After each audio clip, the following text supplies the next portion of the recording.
जहां एक और किसानों को आर्थिक सहायता पहुंचाने और उनकी आमदनी बढ़ाने के लिए प्रधानमंत्री किसान सम्मान निधि योजना के तहत वित्तीय मदद सीधे उनके खातों में पहुंच रही है, तो वहीं दूसरी तरफ कृषि उत्पाद संगठनों यानी एफपीओ को प्रोत्साहित करने के लिए उन्हें इक्विटी अनुदान भी दिया जा रहा है। इसका सफल उदाहरण है हरिद्वार स्थित जीवामृत एफपीओ, जिसमें 500 छोटे बड़े किसान जुड़े हैं और जैविक खेती के जरिए अपनी आमदनी में लगातार इजाफा कर रहे हैं। देखिए हमारे संवाददाता अभिषेक सिंह की ये रिपोर्ट। कंपनी में 27 महिला किसान सम्मान निधि का फायदा देश के अलग अलग हिस्सों में किसानों तक पहुंच रहा है, तो वहीं केंद्र सरकार एफपीओ को भी काफी प्रमोट कर रही है। हमारे साथ हैं विजय पाल जी, जो कि 2005 में एयरफोर्स से रिटायर हुए और रिटायरमेंट के बाद इन्होंने जैविक खेती की शुरुआत की। जैविक खेती के जरिए ये जो आपने एफपीओ बनाया है, कैसे शुरुआत की इसकी और क्या आमदनी होती है पहले के मुकाबले? मैं 2005 से भारतीय वायुसेना से रिटायरमेंट लेके आया था। 2008 में अपने खेती पे ऑर्गेनिक शुरू किया और हम 10 किसान जो थोड़े संपन्न थे, उनसे मैंने 10 किसानों को जोड़ा अपने साथ में, जो रिस्क ले सकते थे।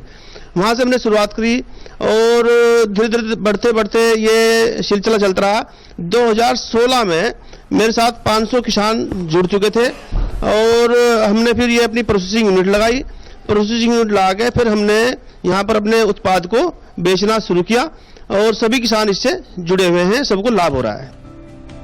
राष्ट्रीय कृषि और ग्रामीण विकास बैंक यानी नाबार्ड और केवीके की मदद से गठित जीवामृत जैविक फार्मर प्रोड्यूसर कंपनी में 27 महिला किसान भी हैं।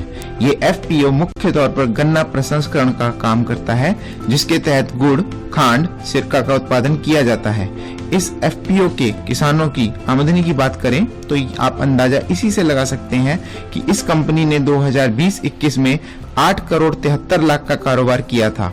प्रधानमंत्री नरेंद्र मोदी भी इस एफपीओ के कार्यकलाप की सराहना कर चुके हैं। अपने किसान हैं उनको एक तो ये फायदा हुआ कि उनकी जो पहले गन्ने में सिंचाई होती थी, कम से कम 20% वो कम सिंचाई होती है अब जैविक करने से। पहले आपका 10 से 15 किसान वो 12 कम से कम 12 सिंचाई करते थे, अब 8 तक सिंचाई करते हैं। दूसरा, मिट्टी की उपजाऊ शक्ति बढ़ी है। किसान आज की डेट में अच्छा अन्न उगा रहा है क्योंकि मिट्टी उपजाऊ हुई है, केमिकल फर्टिलाइजर सब बंद हुए हैं। इसका एक किसानों को दूसरा लाभ ये भी हुआ कि उनकी जो आमदनी है, आमदनी 30 से 40% बढ़ी है, क्योंकि ओवरऑल आमदनी 30 से 40% इसलिए बढ़ी है। एक तो समय पे वो अपनी कटाई कर देते हैं गन्ने की, और दूसरी जो अपना अगली फसल है उसकी समय पे बुआई भी कर देते हैं। आज इस एफपीओ से जुड़े किसान जैविक खेती कर बुआई से लेकर कटाई तक का काम कर रहे हैं।